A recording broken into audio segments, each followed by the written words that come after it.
Bonsoir à tous.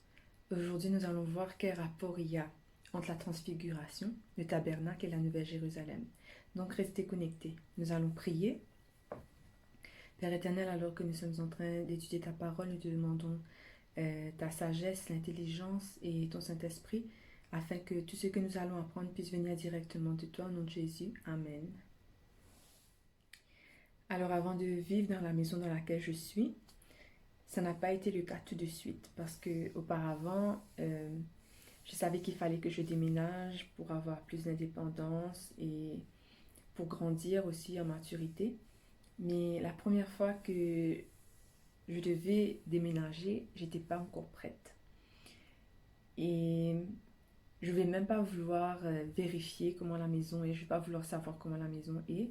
Et je vais simplement refuser de déménager. Et alors que un an après, mon directeur de stage et sa femme m'ont invité à venir manger dans la maison que justement j'avais refusé de voir.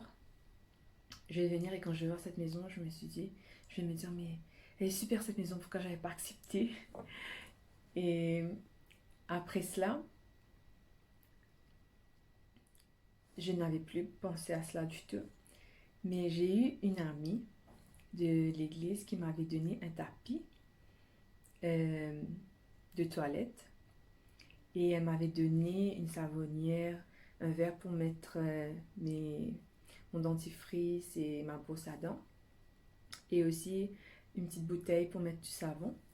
Et lorsqu'elle m'a donné ça, c'était en décembre, je me suis dit pourquoi elle me donne ça? Je vis seule, je vis avec mes parents, j'ai que ma chambre, pourquoi elle m'a donné ça? Donc j'ai donné le tapis à mes parents.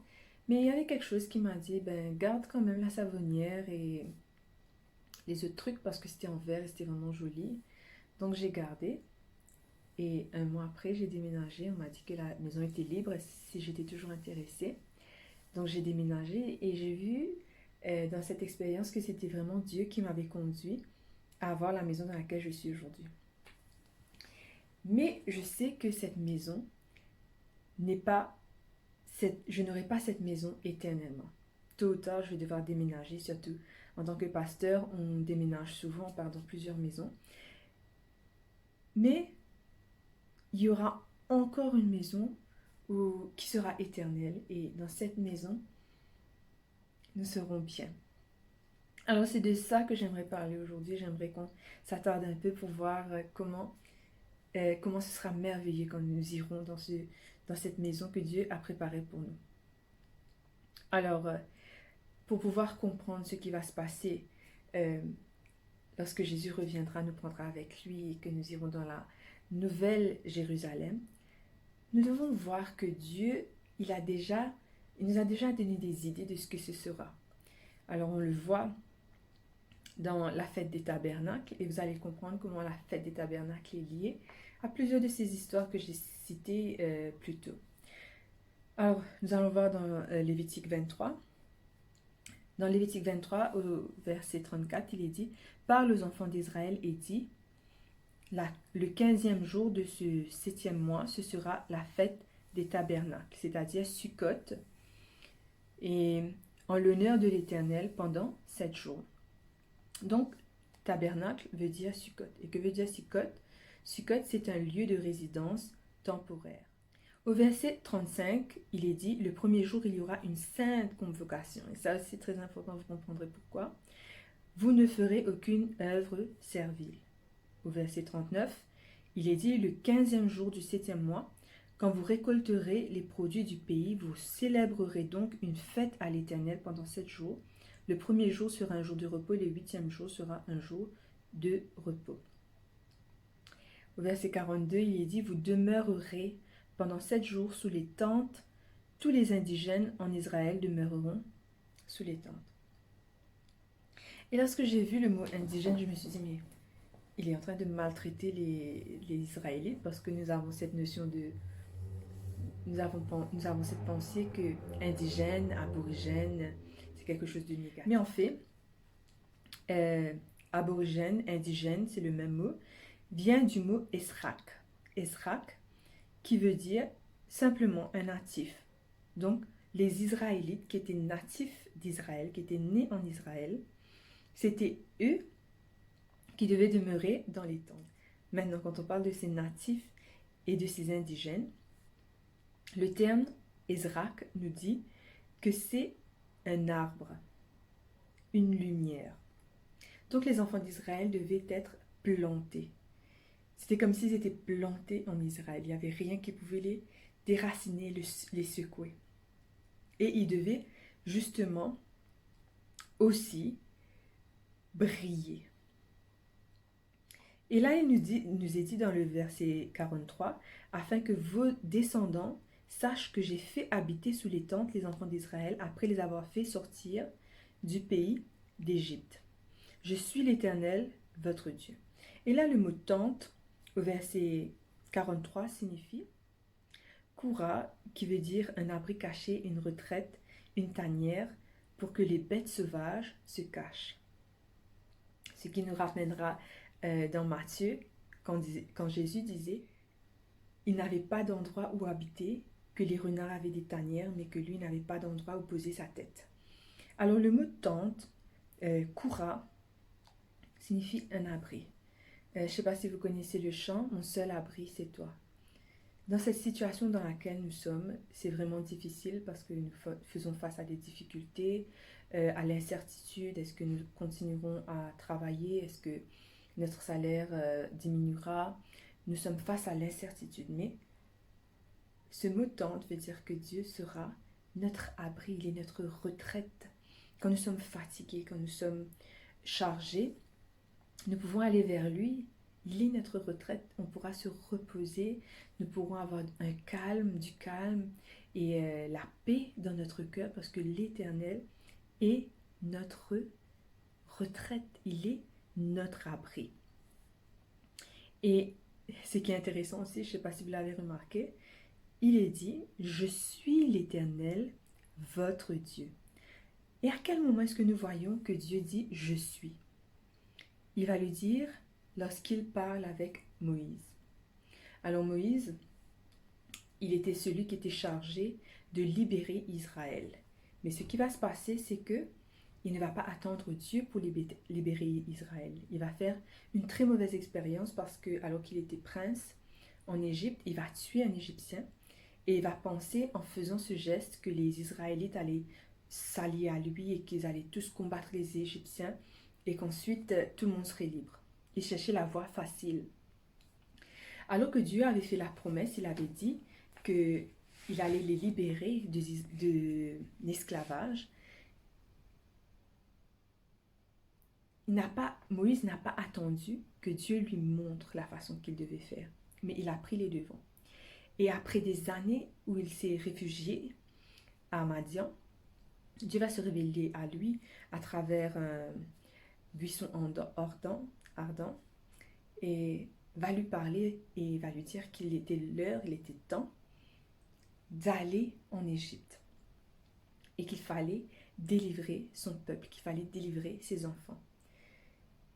Et Moïse aura peur parce qu'il va se rappeler de l'échec qu'il a vécu dans le passé.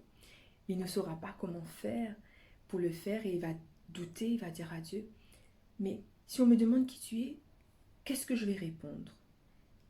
Et là, Dieu va dire, je suis celui qui est. C'est-à-dire que Dieu ne change pas. Il a fait une promesse 400 ans de cela, qu'il allait agir, qu'il allait délivrer son peuple. Et c'était l'heure qu'il avait choisie pour réaliser cette promesse. Et Moïse, il a fallu qu'il parte là-bas. L'attente était longue, mais c'était l'heure pour eux de recevoir cette promesse. Et alors qu'il va partir, qu'est-ce qui va se passer? Il va annoncer aux Israélites que Dieu va les délivrer, que Dieu va réaliser sa promesse. Il pensait que ça allait être facile. Il avait déjà dans sa tête une idée toute faite, mais ça n'a pas été le cas. Quand Dieu nous fait une promesse, nous attendons. Et quand c'est arrivé l'heure de réaliser cette promesse, Dieu va agir, Dieu va nous laisser sentir, il va réaliser sa promesse. Ça ne veut pas dire que ce sera parfait, ça ne veut pas dire que ce sera facile, parce que dans le cas des Israélites, nous voyons que, alors que Dieu a fait cette promesse de les délivrer, tout ne se passera pas sur des roses, comme sur des roulettes. Alors que Moïse va demander à Pharaon de laisser partir le peuple, il va rendre les tâches encore plus difficiles. Il va les aider d'aller chercher la paille eux-mêmes pour pouvoir faire les briques pour construire les bâtiments. Les responsables vont être battus. Ce sera vraiment difficile avant que Dieu réalise sa promesse. Et après 10 plaies, toutes les plaies que Dieu va envoyer, Pharaon va endurcir son cœur, il ne va pas vouloir accepter de les laisser aller. Et alors qu'enfin il accepte, qu'est-ce qui va se passer? À la dernière minute, alors que les enfants d'Israël ont commencé à chanter, à se réjouir, il y a la mer devant et l'armée à l'arrière, les montagnes des deux côtés. Il n'y avait pas d'issue. Et à ce moment-là, c'est Dieu lui-même qui va intervenir et il va ouvrir la mer en deux. Et alors que Moïse pensait qu'il devait, lui, avec les enfants d'Israël, se battre et tuer les... Alors lui, il avait appris comment être un militaire et il pensait qu'il allait pouvoir combattre les Égyptiens. Mais ce n'était pas le plan que Dieu avait, c'est Dieu lui-même qui a recouvert l'armée égyptienne. Les Israélites n'ont pas eu à lever le petit doigt. Donc quand Dieu nous fait une promesse, pour les enfants d'Israël, ça a été 400 ans. Pour nous, je ne sais pas combien de temps Dieu nous a fait une promesse, mais nous devons attendre cette promesse. Et quand enfin Dieu va réaliser cette promesse, il ne faut pas s'attendre à ce que tout soit sur des roulettes, que tout se passe bien, mais il y aura des défis, il y aura des problèmes qui vont surgir de nulle part. Et même jusqu'à la dernière minute, il y aura des défis. Mais Dieu lui-même va intervenir pour ouvrir des chemins.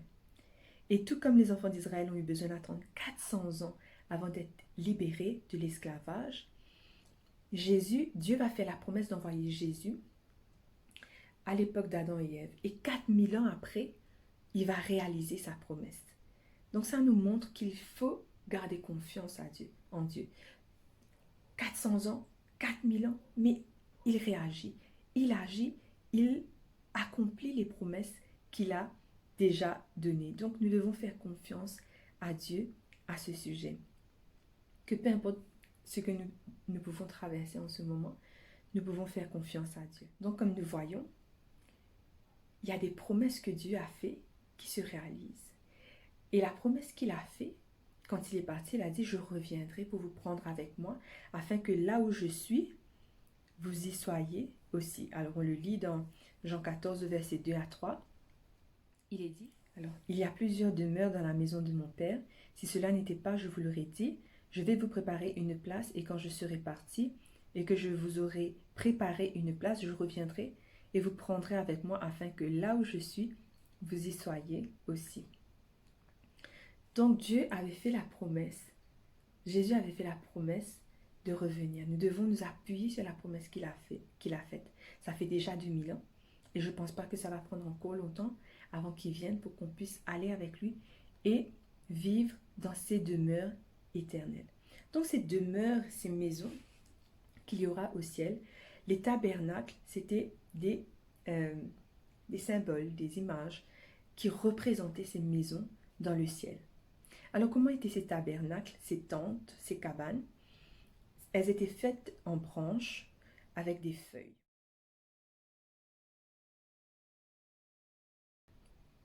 Et alors qu'ils étaient dans la cabane, il y avait un trou dans cette cabane, dans ce tabernacle. Et de ce trou, ils pouvaient regarder le ciel. Donc, pendant 7 jours, ils devaient rester dans cette cabane. Pourquoi Dieu les avait demandé de rester dans cette cabane? C'est pour qu'ils voient le ciel et qu'ils se rappellent qu'il y a une réalité spirituelle qui nous attend. Ce n'est pas simplement notre confort sur terre, dans notre maison. Donc, ils devaient quitter leur maison aussi pour se rappeler du passé.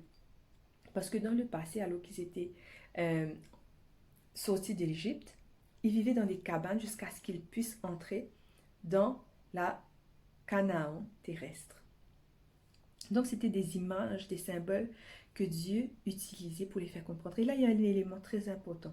Pourquoi Dieu les dit de se rappeler quand ils étaient nomades? C'est pour nous rappeler, nous aussi, comment Dieu a fait des miracles dans le passé. Comment Dieu nous a sortis de situations. Nous ne devons pas oublier les miracles que Dieu a accomplis, les promesses qu'il a tenues, les parcours que nous avons traversés. Ça n'a pas été facile pour eux. Et ils étaient où ils étaient parce qu'ils avaient traversé toutes ces épreuves-là et que l'Éternel avait été avec eux. Donc il ne fallait pas qu'ils oublient cela. Et il y a aussi un élément très important dans cette fête. Il nous parle d'une fête où il y avait un grand rassemblement. Ensemble, ils devaient se rassembler. Et ce sera exactement la même façon quand nous irons au ciel. Nous serons tous rassemblés, peu importe quelle race nous sommes, peu importe quelle religion nous sommes. Du moment que nous acceptons Jésus, nous irons tous au ciel, avec cette diversité de races, de religions, d'âges. Et nous serons une seule famille, nous serons unis et nous allons faire la fête. La transfiguration est aussi une figure de cet enlèvement. Alors que tout le monde ira au ciel, différent les uns des autres, la transfiguration représente cela.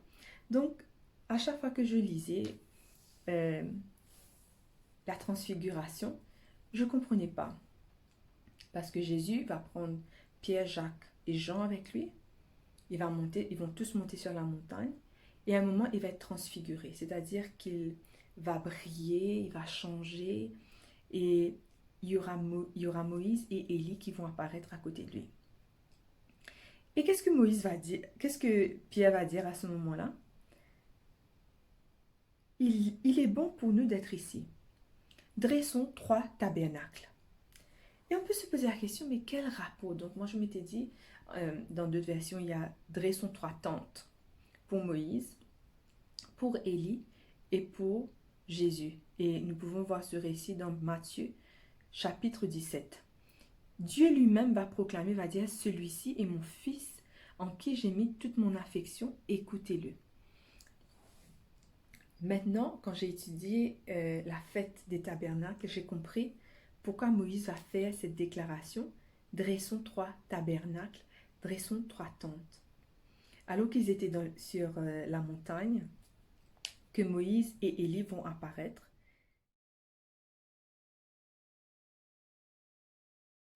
il va comprendre que ça a un lien avec l'enlèvement des saints.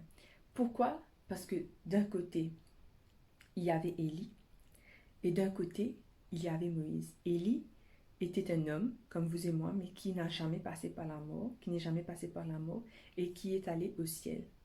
Tandis que Moïse, il était mort, Jésus l'a ressuscité et il est allé au ciel. Donc ça représentait les justes qui, quand Jésus reviendra, ne passeront pas par la mort et iront au ciel. Et Moïse va représenter ceux qui sont morts, mais qui seront ressuscités pour monter au ciel avec Jésus. Donc il va faire le lien.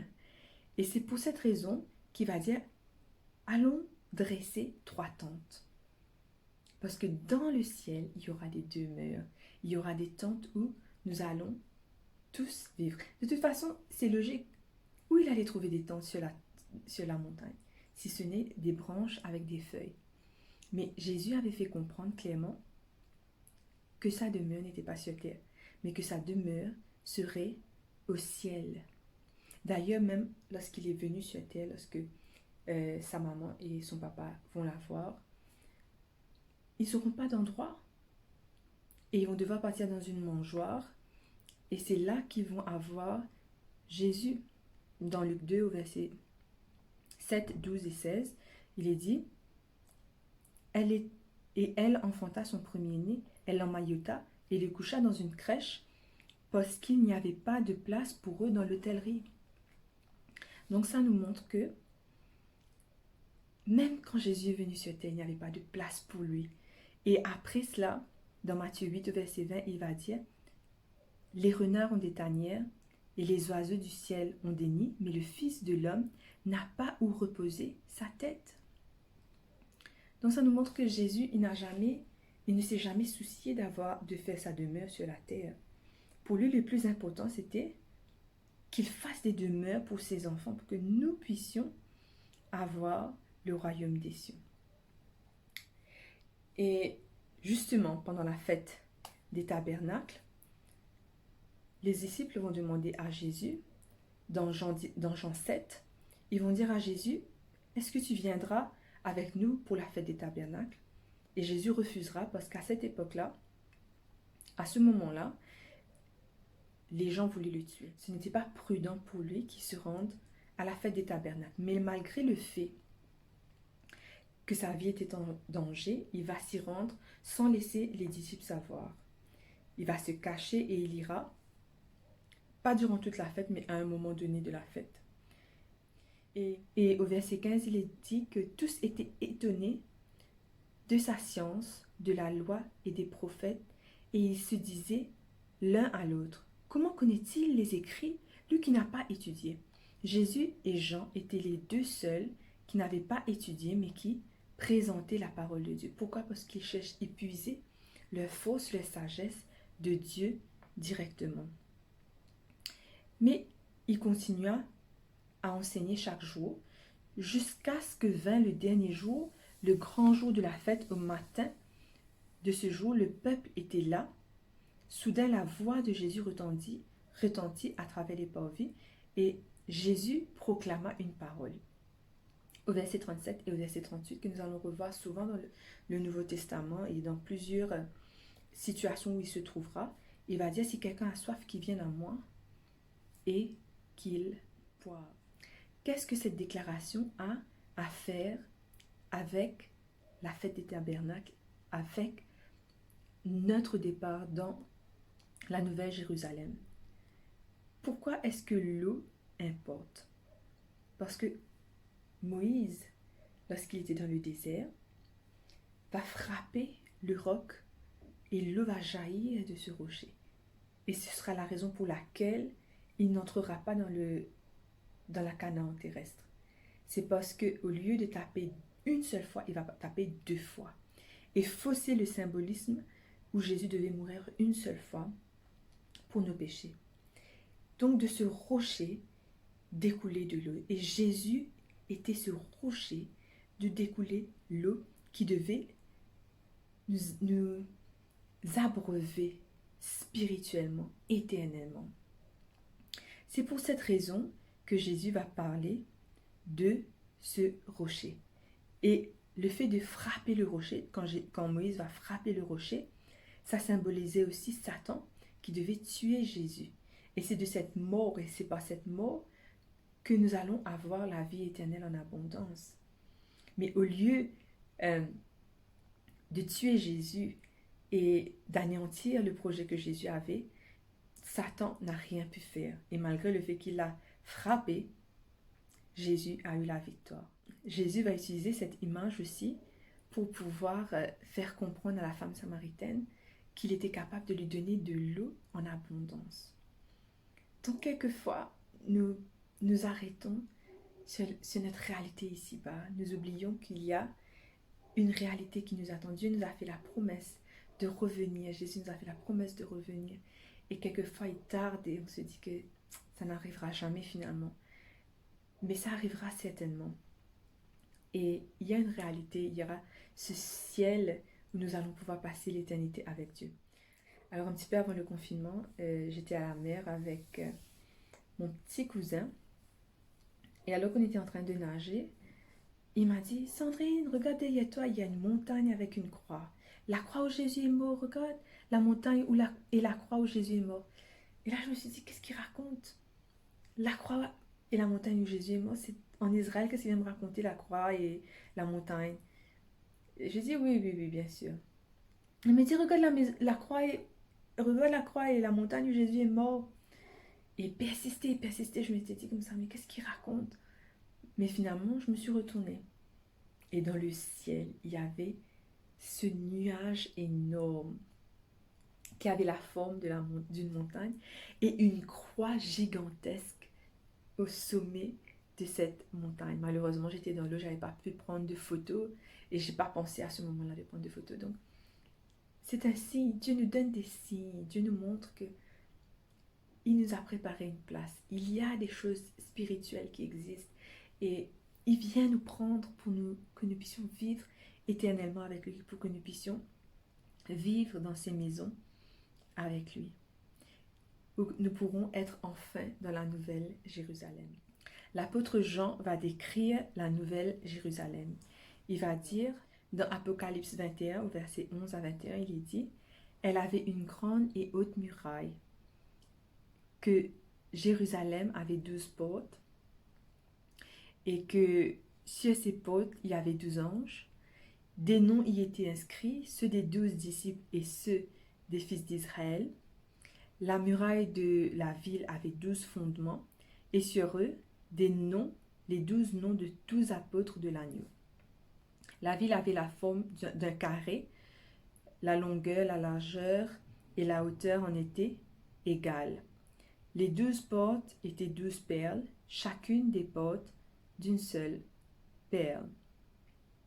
La place de la ville était d'or pur comme du verre transparent. Alors, ça nous donne une idée du temple que Salomon a eu à bâtir.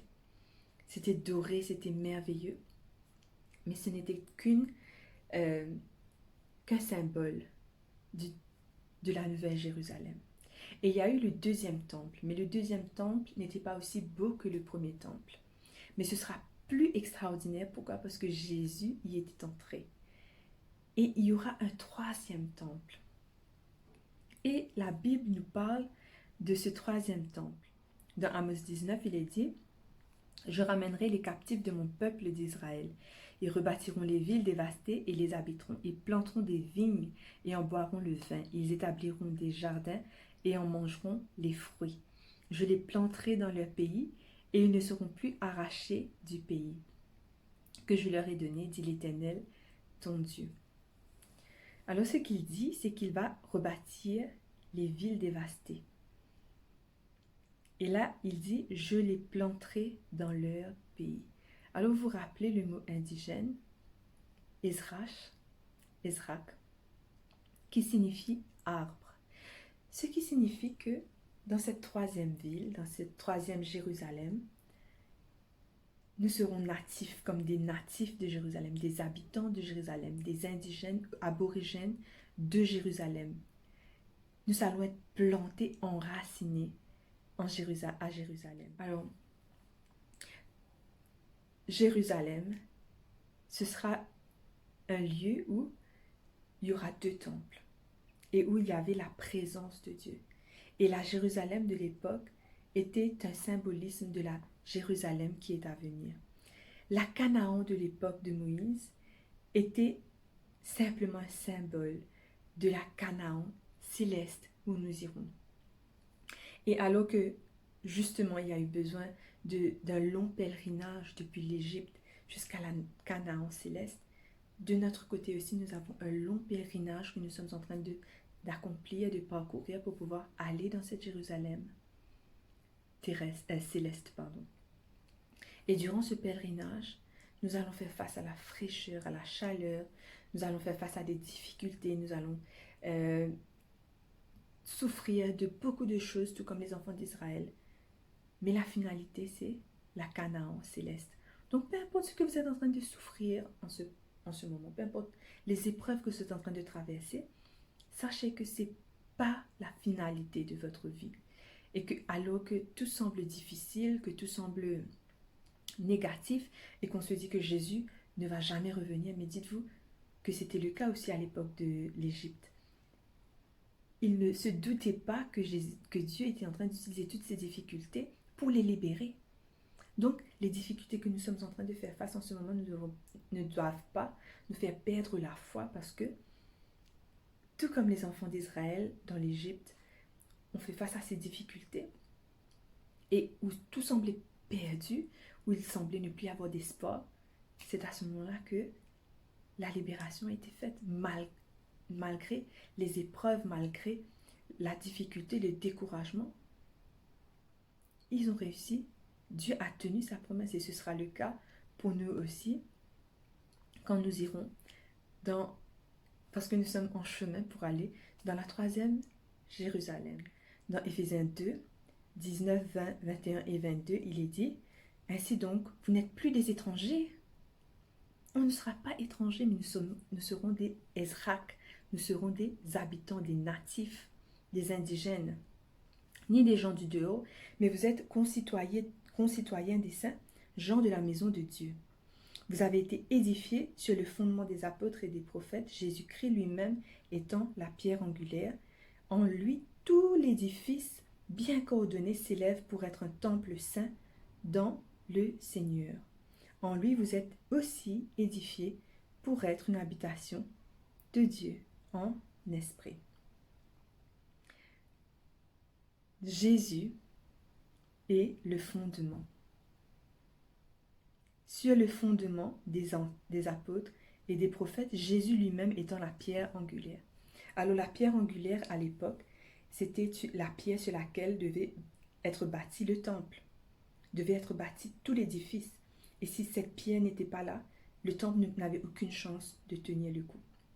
Donc quand Jésus est la pierre angulaire, c'est la pierre sur laquelle est bâtie toutes les autres pierres, c'est-à-dire que nous formons un temple. Jésus et tous ses enfants forment un temple. Et rapidement, le troisième temple existe. Jésus lui-même va dire qu'il est le temple et qu'en 3 jours, il va détruire le temple et il va rebâtir le temple. Et c'est pour cette raison-là qu'ils vont se fâcher contre lui. Ils vont dire qu'il blasphème, ainsi de suite.